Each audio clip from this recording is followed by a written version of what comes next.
Hello guys, good afternoon. Good evening na pala kasi evening na sa amin. So ako'y tika sandali, i-check ko muna kung natuyo na ba yung aking halaman. So natutuwa ako kasi yung tinanim ko na yung seedlings ko, mas maganda pala pag mag-seedlings tayo. Halo-halo na to. Ganda pala pag nag-seedlings tayo. Medyo kasi na April, May, June. So 1 month muna bago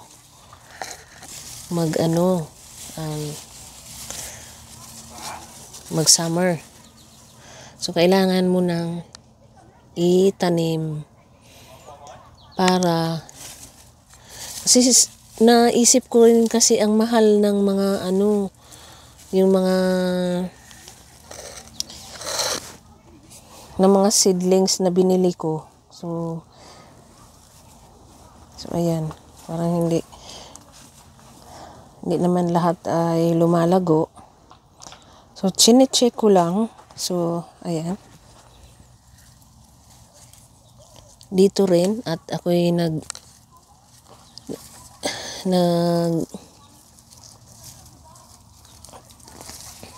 lilinis din doon sa labas. So, ako'y magkukuha ng decompose para ilagay ko dito sa aking halaman. So, hayaan ko. At next year ay maging lupa sila at ito'y maging pataba. Kasi ganito, lumalago sila. Hindi ko yan nilagyan ng fertilizer. So, kusang lumalago sila kasi yung mga pinaglalagay ko dito, yung mga dahon na nabubulok. So, nag-umpisa nang magkaroon ng gulay. So, hindi ko alam kung malalaki ba to sila o yung maliliit kasi nagkamali din ako last year. Supposed to be yung kamatis na itatanim ko ay malalaki. So, ako'y magbubukas din ng tubig dahil mamaya kasi magdidilig ako. So, mamaya na lang ako magdidilig. So, ang gagawin ko muna ay magkuha muna ako ng yung mga decompose na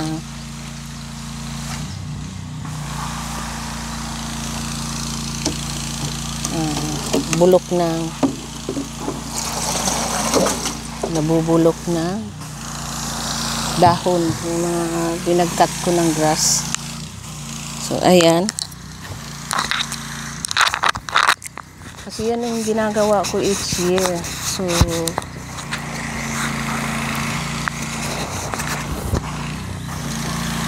yung mga bulok lang ng halaman na pinag-aanuhan ko, yun ang ginagawa kong fertilizer. So, ayan. Yan ang ginagawa kong fertilizer. So, ito, ay malaki ito. Ito na lang gagamitin ko. So, babalik ko yan mamaya sa loob. So, ito, pakita ko sa inyo mamaya ngayon. Papakita ko sa inyo ngayon. Hindi pala mamaya, kasi mamaya ay mamaya. So, ngayon is ngayon na. So, ako'y nangunguha muna. At ilalagay ko sa loob ng garden. Kasi ganito naman ako. So, kailangan ko na linisin yung aking garden. So guys, pakita ko lang sa inyo. Ganito lang ginagawa ko. Kasi mabubulok naman yan sila. Mabubulok. Mga dahon na laya lang yan. So ayan. Yung inalagay ko dito sa garden. So pag next year maging lupa. So, maging pataba yan. Yan ang ginagawa ko lagi. Kasi nag-cut ako ng grass, hindi ko yan itatapon. So, ayan. Yan ang ginagawa ko. Kasi maging pataba yan. So, yung kamatis ko is mataba. So, ito lang sigurong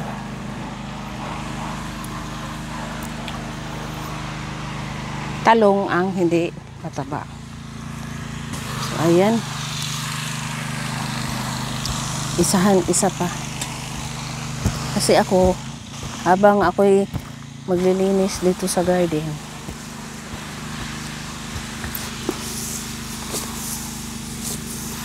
nag-ano din ako yung gumagawa ng iba. Halimbawa, ano ako, gumagamit ako ng piko. So, mamaya pupunta ako sa kabila dahil kunin ko yung kahoy. Nagawa ako ng harang dito. So, kasi pag katapos ng mga strawberry na wala na silang bunga, aalisin ko na yung nasa taas, tapos iligpit ko. Tapos yung mga kahoy na hinaharang ko dito ay dagdagan ko ng parang solid siya para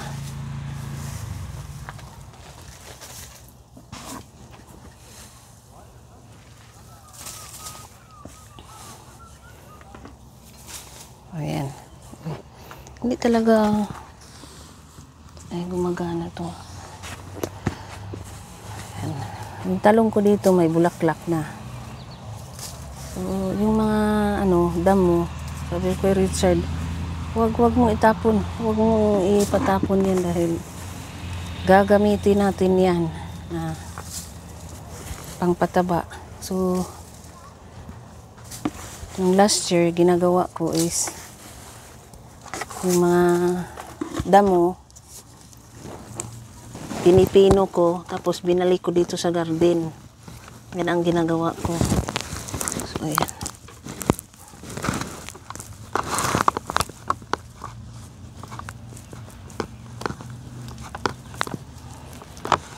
Dapat talaga yung halaman dito, oh.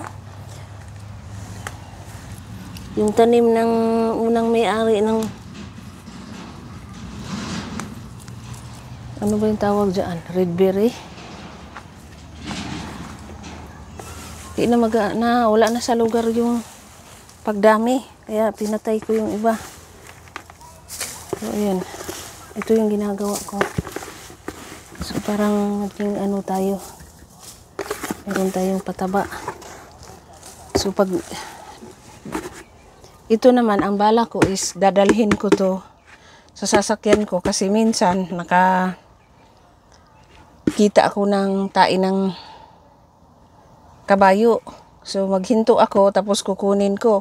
Kasi yung mga may-ari ng kabayo, tumai sa tabi ng kalsada, tapos may sunod ng hipos. Ako na lang maghihipos. Ako na lang yung magligpit. Kasi gagamitin ko sa garden.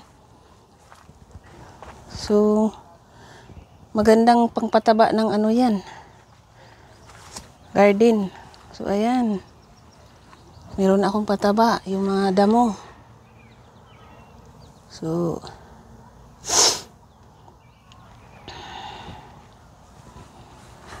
yung kamatis ko, yung ko dito, hindi ko pa natanim. So, dito na lang sa loob ng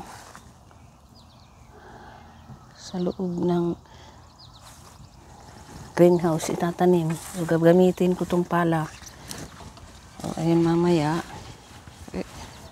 Italay ko. Yan.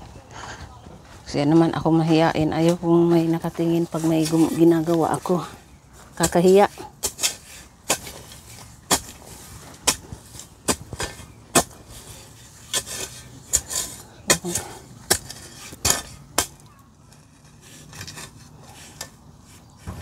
Kadoon akong banda mag-ano. Wala na kasing pwesto. Kaya dito na lang itanim.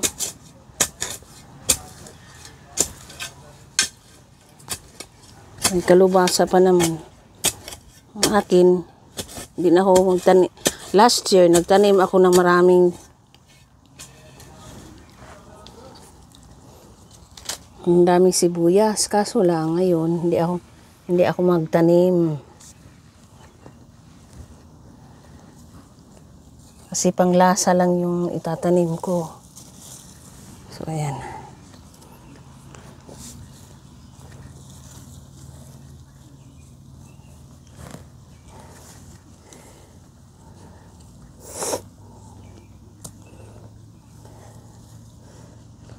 So,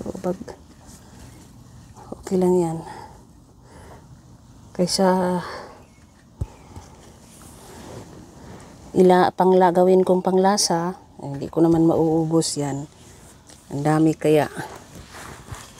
So, ayan.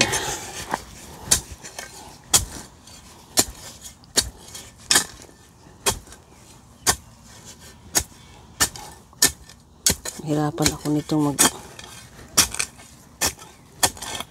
magdaan-daan kasi alikabok.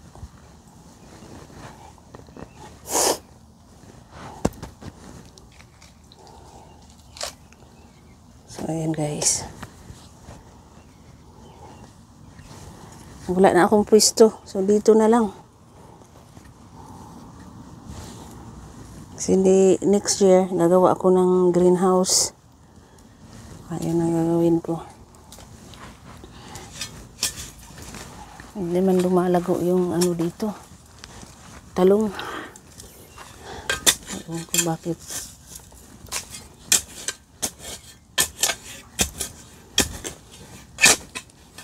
Lalagyan ko ng ano dito. Pataba. Next year.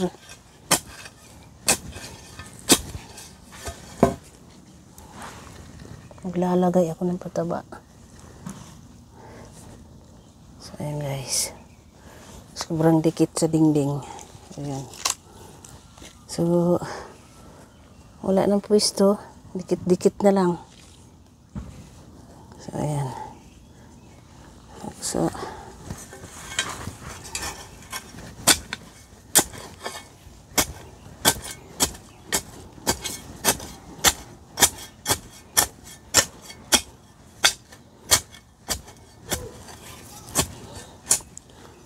kasi dati, hindi ako nag-garden. Tapos parang nasa loob ka lang ng bahay, nag-imot-imot, wala tayong makukuha dyan. So, kailangan maging busy yung utak mo para hindi ka mag-iisip ng mga negatibo. Maganda yan. I-refresh yung utak. Ayan. Kaysa magsayang tayo ng oras. Ako naman ay hindi naman ganun. Ayan.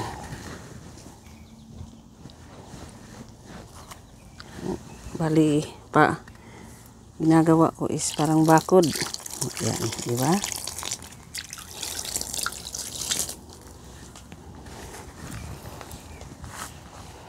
Ayan.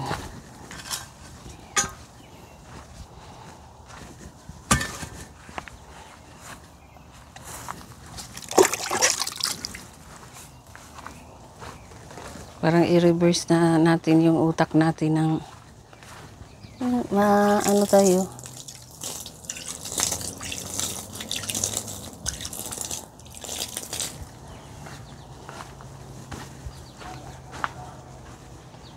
So, hindi man ako katulad ng iba ng busy. Wala.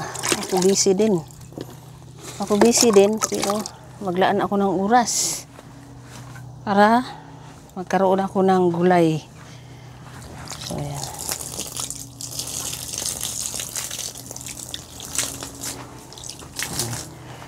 O, diba? So, mamaya ako'y Gagamitin ko na lang yung timba.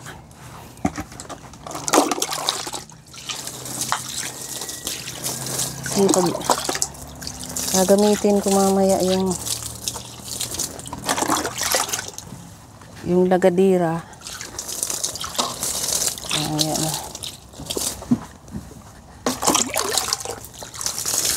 Yung pagbuhat. Punta ako ng malayo. So, dito muna. So,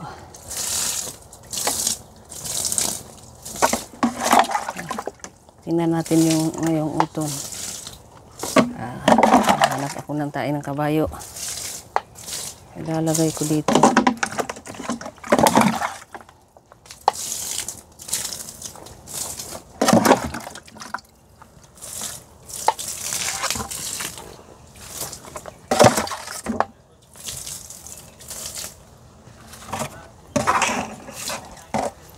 So, kunti na lang. Ayan.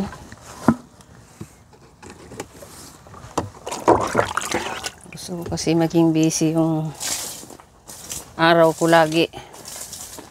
Kahit imbis ipahinga ko, gumagawa ako dito. So, ayan, natutuwa ako. Lumalago talaga yung kalabasa ko dito. Baka next year, magtanim ako ng maraming kalabasa. Yung kabilang gilid, kalabasa. Ay dito na naman, next year, ay cucumber, tapos kalabasa na naman. Tapos sa gitna, kamatis. So, yun yung gagawin ko. Lumalago siya ngayon. So,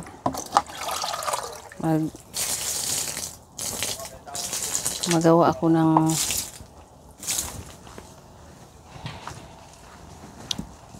parang greenhouse, yung sarili. Ako na lang mag-construct kasi madali lang naman yan. At pag may ano ka, martilyo at may martilyo ka pang gamit, okay yan.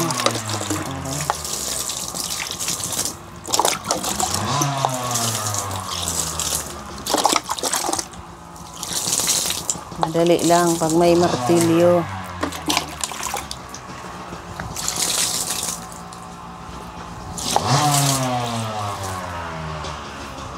So, kapitbahay namin. Mahilig sa motor.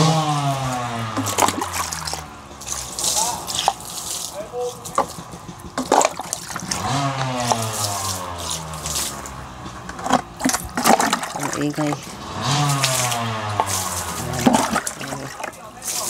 Yung cucumber na lang.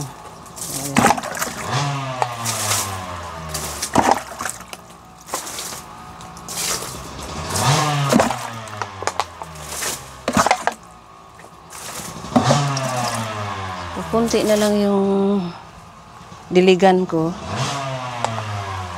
So, mamaya magbukas ako ng tubig.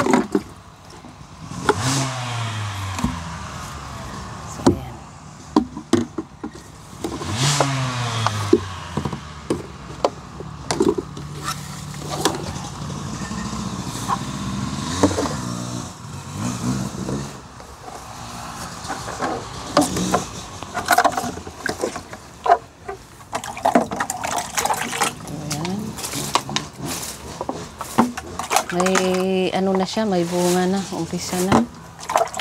So, kailangan ko pang yung trabaho ko, kabilaan. Dahil maliban dito, may ano pa ako.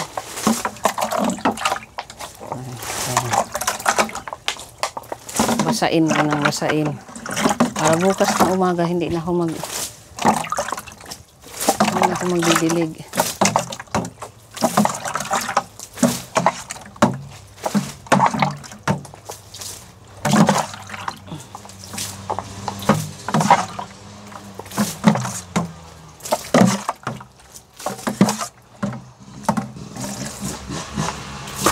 ayan. Basa na. So, kailangan ko pang basain ng husto.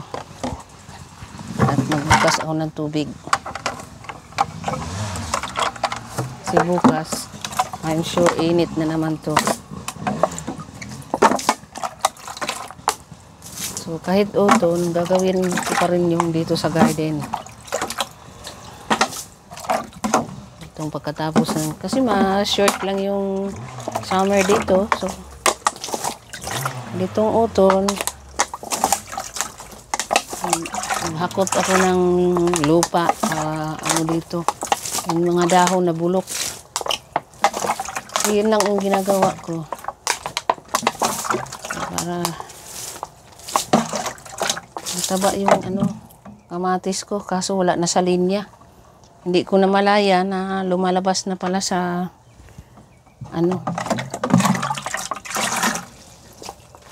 lumalabas na siya sa aking hinarang. Basain ko na basain.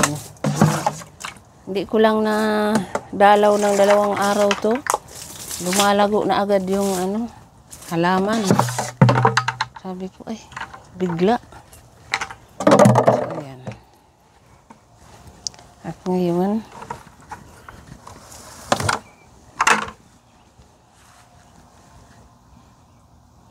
hindi ko nakita. May mga bunga pa pala na hindi ko nakukuha. So, kaso, medyo hilaw-hilaw pa siya. So, yun guys. At, ayan. Nakikita nun niya naman yung garden ko ay basa na siya. Binasa ko ng husto. Para bukas ay hindi na ako magdilig. Kasi bukas ay papasok ako ng maaga. So, ayan. So, ang naisip ko ngayon ay sa gitna na lang yung mga wala ng talong, kamatis na. Kasi yung talong, hindi siya gaanong, dito lang yung lumalago, oh. Yung talong doon, ay wala. Hindi siya lumago. Pero dito, next year, ay, na yan, kalabasa. Kalabasa, dito, is cucumber next year, at tapos dito naman ay kalabasa. So, exchange ko naman. So, hindi ako nag-fertilizer kasi, ayan, nakita nyo naman, yung mga pino na dahon at yung mga yung pinag-mower ko na mga grass ay inambak ko dito. So, para next year, lumalago na yung mga gulay. Tapos may tain ng kabayo. So, ayan. At ang binuhos ko lang dito, yung pinakita ko sa inyo yung last time, yung balat ng saging. Para pang ko fertilizer. Lumalago siya dahil binabad ko ng ilang araw sa timba. Yun lang. Kaya parang lumalago siya ng husto dahil doon lang sa saging. So, ayan.